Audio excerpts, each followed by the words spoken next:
Por la señal de la Santa Cruz de nuestros enemigos, líbranos, Señor, Dios nuestro. En el nombre del Padre, y del Hijo, y del Espíritu Santo. Amén.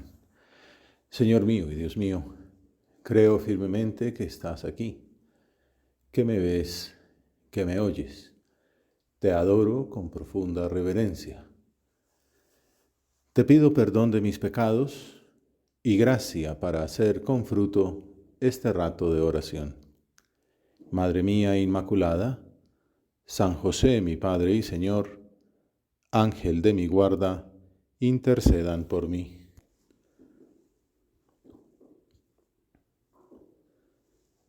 Celebramos la fiesta de la Asunción de Nuestra Señora a los cielos, que el Papa Pío XII, en 1950, en la Constitución Munificentissimus Deus, declaró solemnemente de la siguiente manera: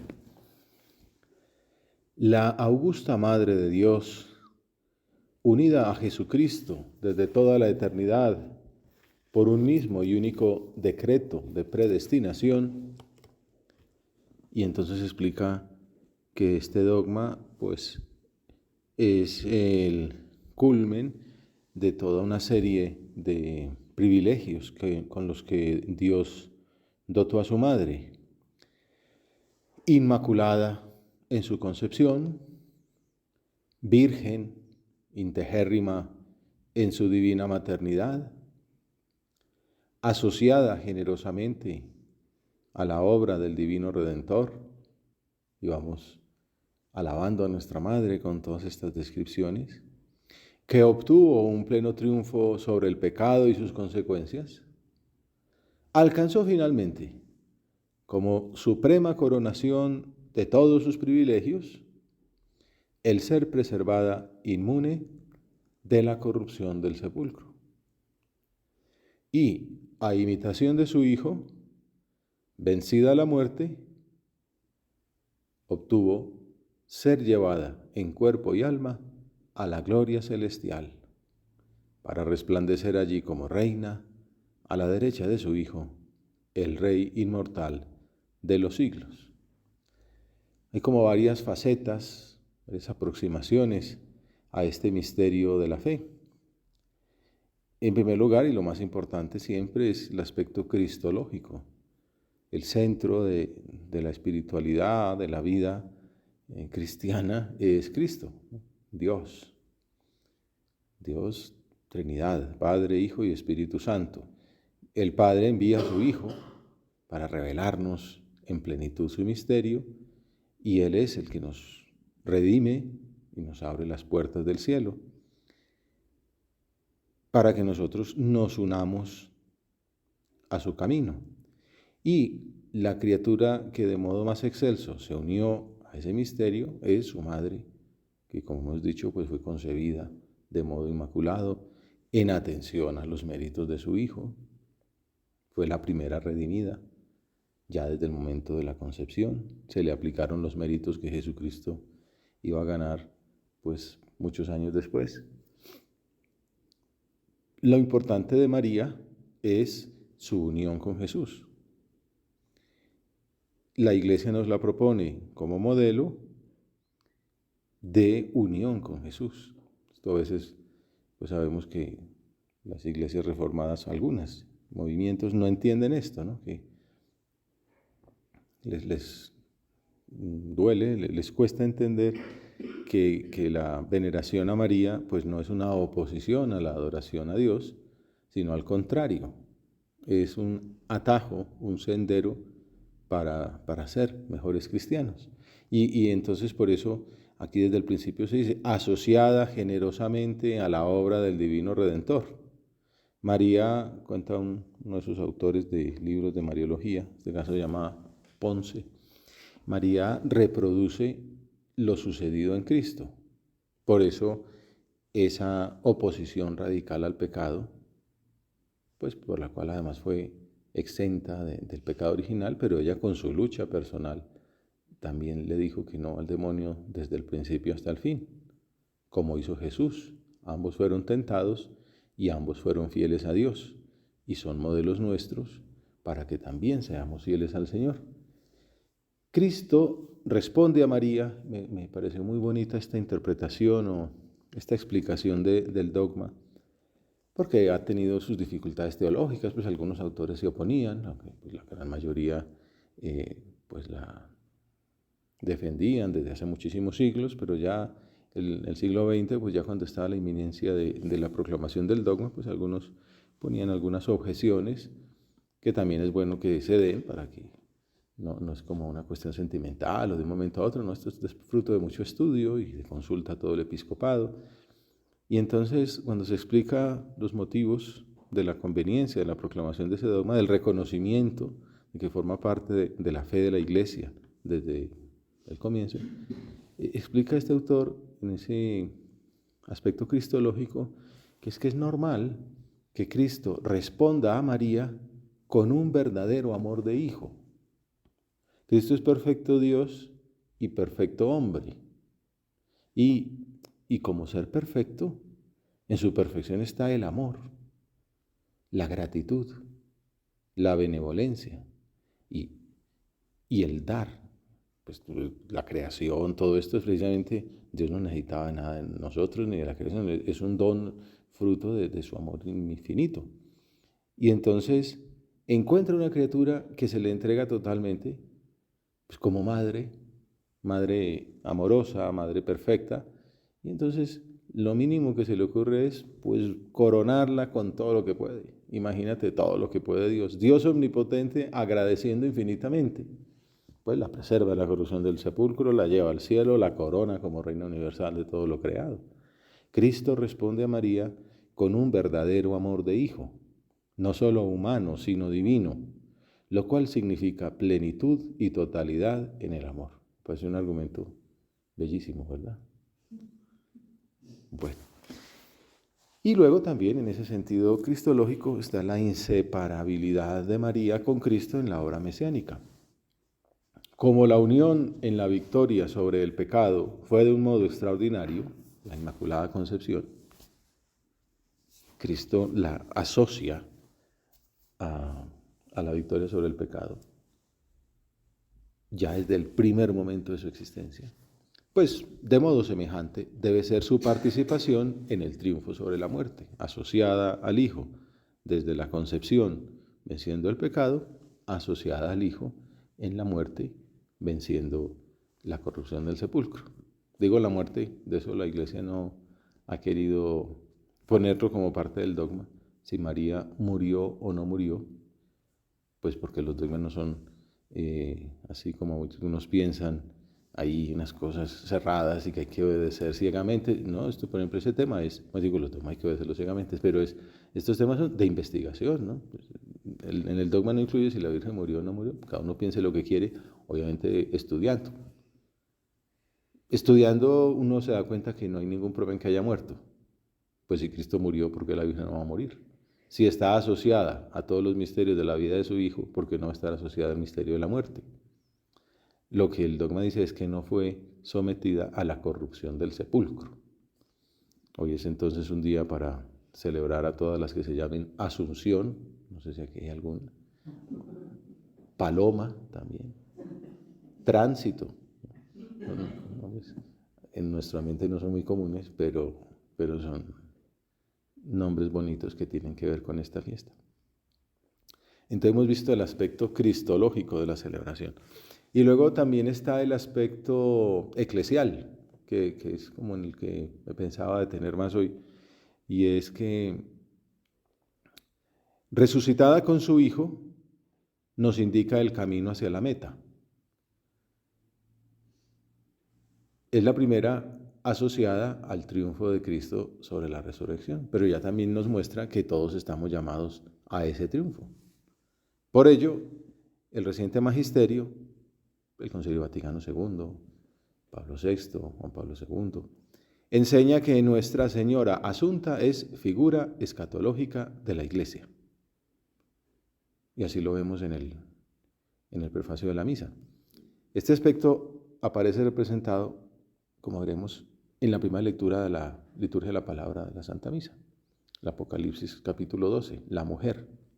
dice San Juan, se abrió en el cielo el santuario de Dios y apareció en su santuario el arca de su alianza. Una cantidad de figuras pues teológicas de mucho significado.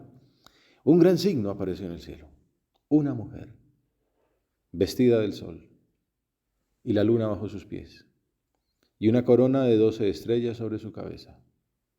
Y está encinta y grita con dolores de parto y con el tormento de dar a luz.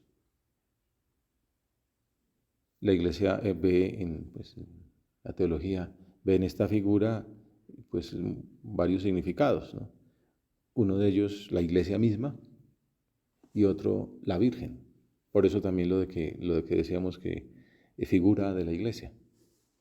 Y apareció otro signo en el cielo, pues ya nos habla de la lucha, esto no es todo coser y cantar, también está ese drama del mal.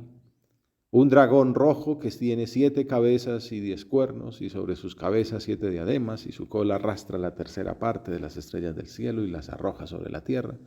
Y el dragón se puso en pie ante la mujer que iba a dar a luz, para devorar a su hijo en cuanto diera luz. Y la mujer dio a luz un hijo varón, el que ha de pastorear a todas las naciones con vara de hierro, y fue arrebatado su hijo junto a Dios y junto a su trono. Y la mujer huyó al desierto.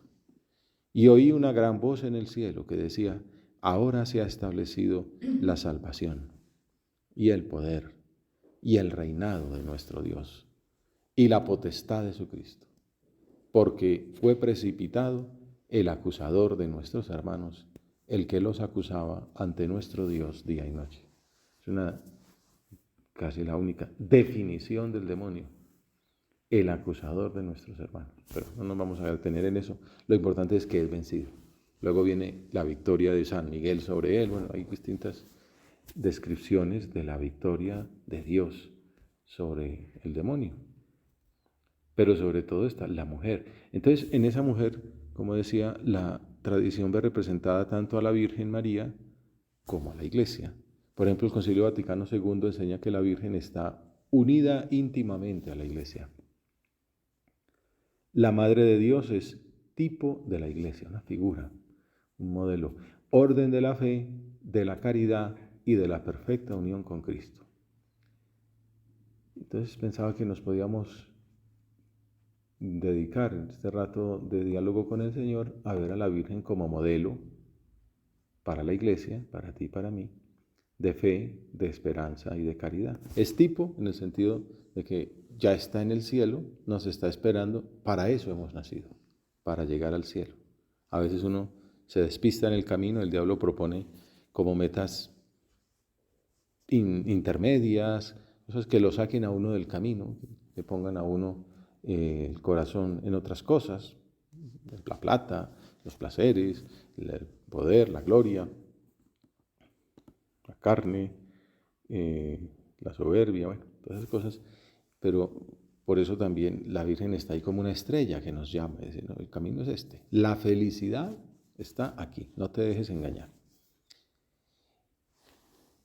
Y como para aterrizarlo, en una escena concreta de su vida, toda su vida es modelo, pero de las pocas que se conservan en el Evangelio, consideramos en la misa la visitación a su prima Isabel. Estamos considerando la glorificación, el culmen de su vocación, el premio que se recibe, por eso es modelo de esperanza escatológica, porque todos hemos de llegar allá también. Lo que el Señor quiere es llevarnos al cielo, glorificarnos, hacernos partícipes de su felicidad. Pero eso será al final del camino. Mientras tanto, hay que trabajar, hay que darle gloria a Dios. No es como un peso, sino parte de esa misma felicidad está pues poder estar aquí en la tierra poniendo a Cristo en la cumbre de las actividades humanas, dándole gloria, haciendo el bien, mostrando su rostro, la alegría del Evangelio a todas las personas, especialmente a las más necesitadas, como María. Entonces por eso lo aterrizamos en un ejemplo concreto de su vida al comienzo de su llamada. En la misma vocación, cuando el ángel le muestra su camino, lo que Dios ha dispuesto para ella, ella acepta generosísimamente, se asocia a la voluntad de Dios y en ese mismo momento concibe a Jesucristo. Y en ese mensaje, vocación y misión, el ángel le dice, ahí tienes a tu prima Isabel. Ella no había pedido como pruebas, como había pedido Zacarías, por lo cual había quedado mudo. Y entonces, ahí tienes a tu prima Isabel, que tiene 6 meses de embarazo. Y entonces la Virgen reacciona, después de que se va el ángel, dice, ahí tienes a tu prima Isabel, hay una persona necesitada. No se queda dándole tantas vueltas a la glorificación de su llamada, sino que precisamente como una consecuencia inmediata dice, Madre de Dios, Dios se ha hecho hombre. Una intimidad con Dios maravillosa. Y el Señor la había ido preparando en su oración, en los salmos, en las profecías mesiánicas. Tendría esa alma dispuesta a recibir esa semilla que dice, bueno, pero Dios se hace hombre, Dios en su infinita magnificencia se humilla a encarnarse en la humildad de su esclava, como veremos. Pues, ¿qué es lo que tengo que hacer yo? Pues imitarlo. Si él se hizo pequeño, yo también me hago esclava. Salimos corriendo para Incarim, apresurada. Le gusta decir al Papa ahora, lo decía en Lisboa, ¿no? La Virgen de la Prisa. Salió deprisa. En aquellos mismos días María se levantó y se puso en camino deprisa hacia la montaña a una ciudad de Judá. Entró en casa de Zacarías y saludó a Isabel. Aconteció que en cuanto Isabel oyó el saludo de María, saltó la criatura en su vientre. Ahí empieza Juan a ejercer su papel de precursor. Se llenó Isabel de Espíritu Santo y levantando la voz exclamó, bendita tú entre las mujeres y bendito el fruto de tu vientre. Igual decimos nosotros aquí en nuestra oración. ¿Quién soy yo para que me visite la madre de mi Señor? Pues en cuanto tu saludo llegó a mis oídos, la criatura saltó de alegría en mi vientre. Y echa otro piropo. Bienaventurada la que ha creído, porque lo que le ha dicho el Señor se cumplirá. Veíamos hace poco esa figura del Evangelio, esa escena de Pedro caminando sobre las aguas, que duda un minuto, un instante, y se empieza a ahogar. Señor, sálvame. Y Jesús lo regaña. Hombre de poca fe, ¿por qué has dudado? En cambio, todo lo contrario se dice de María. Bienaventurada la que ha creído. Mujer de gran fe, bienaventurada por haber creído. María, modelo de fe. Bienaventurada tú que has creído, escribe don Fernando Ocaris. María va a encontrar a Isabel. ¿Quién mejor que ella le iba a comprender? Conversan de los hijos que esperan, de Jesús, de Juan. El Espíritu Santo inunda la escena de la visitación, como vimos, se llenó Isabel del Espíritu Santo. La Virgen estaba plena desde la concepción, pero además el Espíritu Santo descenderá sobre ti. Juan conoce la presencia divina y exulta de gozo, obrando ya como precursor. Anunciar a Cristo es tener y dar la alegría verdadera. Isabel alaba la fe de María. Y el Papa Benedicto en su encíclica sobre la esperanza, Spe Salvi, dice en el número 50, cuando llena de santa alegría fuiste aprisa por los montes de Judea para visitar a tu pariente Isabel, te convertiste en la imagen de la futura iglesia, que en su seno lleva la esperanza del mundo por los montes de la historia. Esta es una virtud muy importante y vamos a meditarla durante un tiempo. Habrá un sínodo, o sea, todo un año para pensar en ella. La esperanza del mundo. Llevar ese mensaje por los montes de la historia. Tenerlo claro nosotros, como nos muestra esta fiesta, y mostrárselo a la humanidad. Y entonces por eso también la escena continúa con el Magnificat, que dice Benedicto es un retrato. Así como se dice que las bienaventuranzas son un retrato de Jesús, el Magnificat es un icono de María, en el que podemos verla tal cual es. María dijo: proclama mi alma la grandeza del Señor. Magnificat anima mea Domino. Aquí se traduce proclama, pues sabemos que es más que proclamar, es magnificar, hacer grande en mi vida la grandeza del Señor. Yo no lo puedo engrandecer más, pero sí con mi resonancia. Se alegra mi espíritu en Dios mi Salvador, porque ha mirado la humildad de su esclava. Y entonces dice Benedicto que este proclama mi alma la grandeza del Señor expresa todo el programa de su vida. Son de esas, a mi modo de ver, de esas páginas de Benedicto más como gloriosas y que muestran su intimidad con el misterio divino, ¿no? Tanto que estudió, tanta teología, pero también esa piedad suya. Cuando María dice, proclama mi alma la grandeza del Señor, es que ese es su ideal. ¿Yo para qué nací? Para proclamar la grandeza del Señor. No ponerse a sí misma en el centro, sino dejar espacio a Dios. Y ahí la vemos entonces como modelo para nosotros. Dejar espacio a Dios, a quien encuentra tanto en la oración como en el servicio al prójimo. Hace oración y ve lo que Dios le pide y le dice que sí, obviamente. Pero también encuentra a Dios en que inmediatamente después de esa oración sale deprisa a servirle a su prima. Pero eso es en ese momento, toda la vida será así. Hasta la cruz, hasta Pentecostés, hasta Éfeso, hasta su ascensión al cielo, asunción al cielo. No ponerse a sí misma en el centro, dejar espacio a Dios. Solo entonces el mundo se hace bueno. A veces pues se habla de la maldad del mundo y por qué el mal y por qué el sufrimiento. Decíamos, cuando consideramos eso del viento en contra, ¿por qué el mal y por qué el sufrimiento? Y la respuesta de San José María hacia la santidad, porque Dios quiere conformarnos a su imagen y semejanza. Cuando uno hace oración y se conforma a su imagen y semejanza, lo encuentra Dios en la oración y en el servicio al prójimo. Cuando uno dedica su vida a esto, a hacer espacio a Dios, a no ponerse a sí mismo en el centro, a proclamar la grandeza del Señor, entonces el mundo se hace bueno. ¿Por qué el mundo es malo? Sería una respuesta, porque tú y yo no estamos proclamando la grandeza del Señor, porque no dejamos espacio al Señor, porque no encontramos a Dios en nuestra vida, en la oración, en el servicio al prójimo. María es grande precisamente porque quiere enaltecer a Dios en lugar de a sí misma. Ella es humilde porque lo aprende de Dios. No quiere ser sino la sierva del Señor.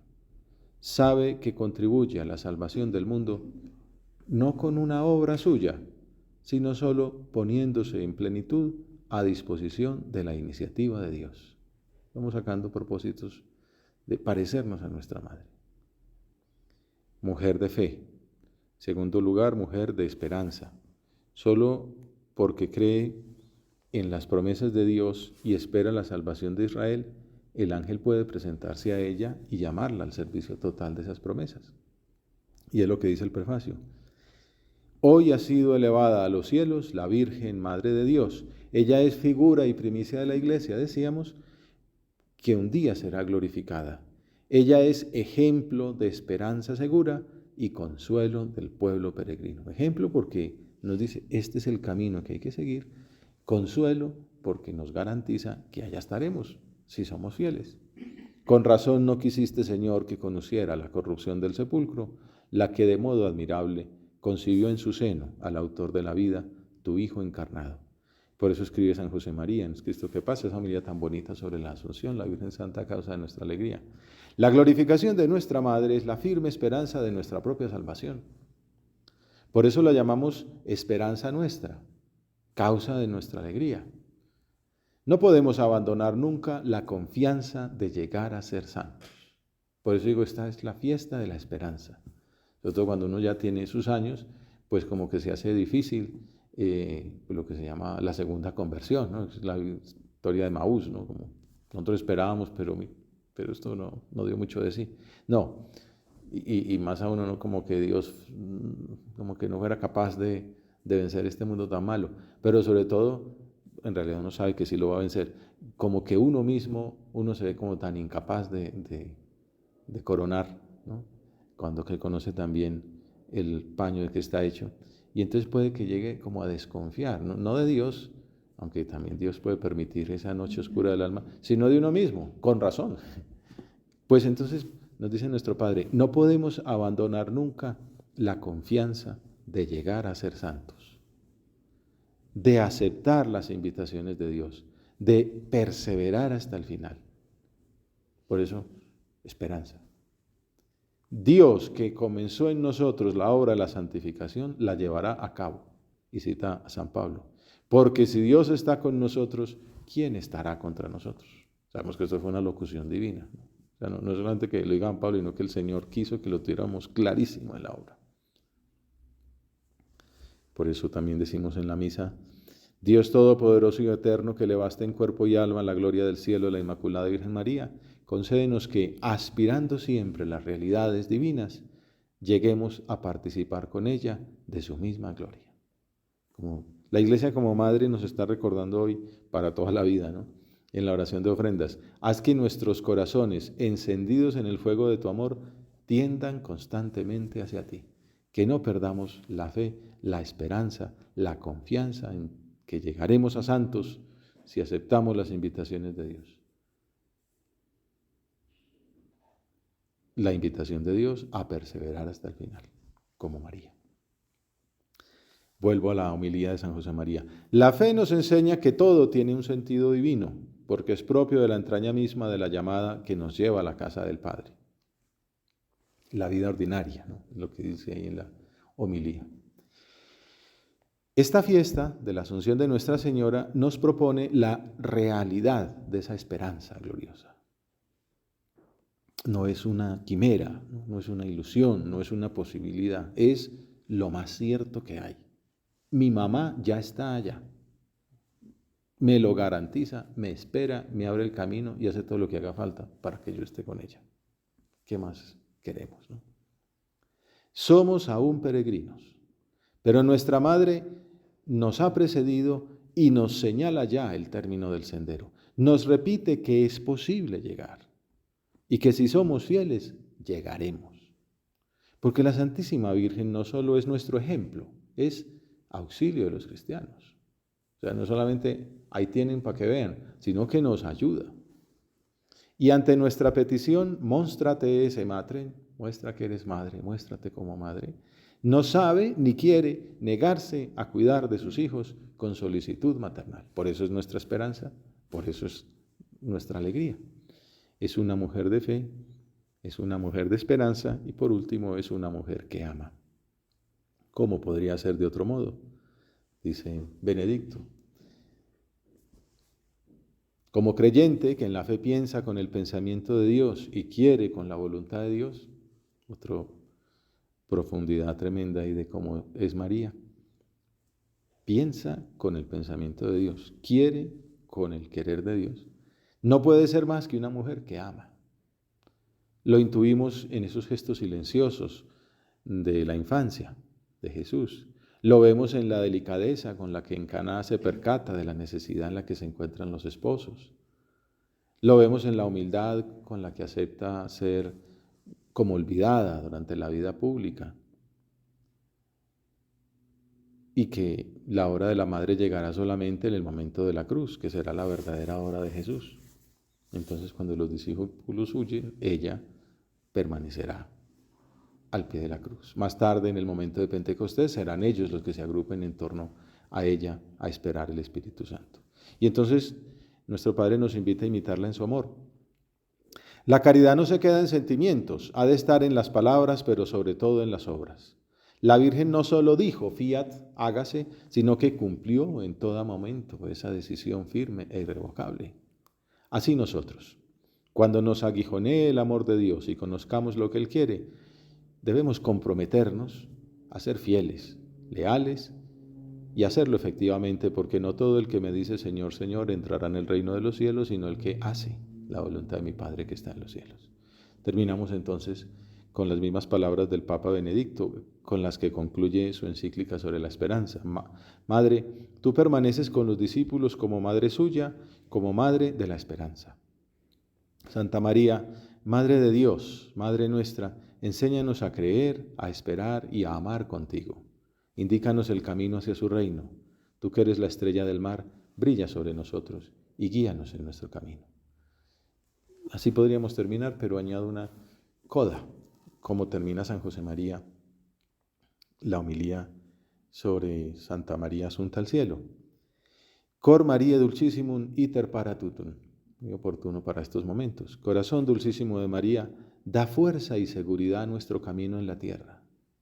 Sé tú misma nuestro camino, porque tú conoces la senda y el atajo cierto que llevan por tu amor al amor de Jesucristo. Te doy gracias, Dios mío, por los buenos propósitos, afectos e inspiraciones que me has comunicado en esta meditación. Te pido ayuda para ponerlos por obra. Madre mía Inmaculada, San José, mi Padre y Señor, Ángel de mi guarda, intercedan por mí.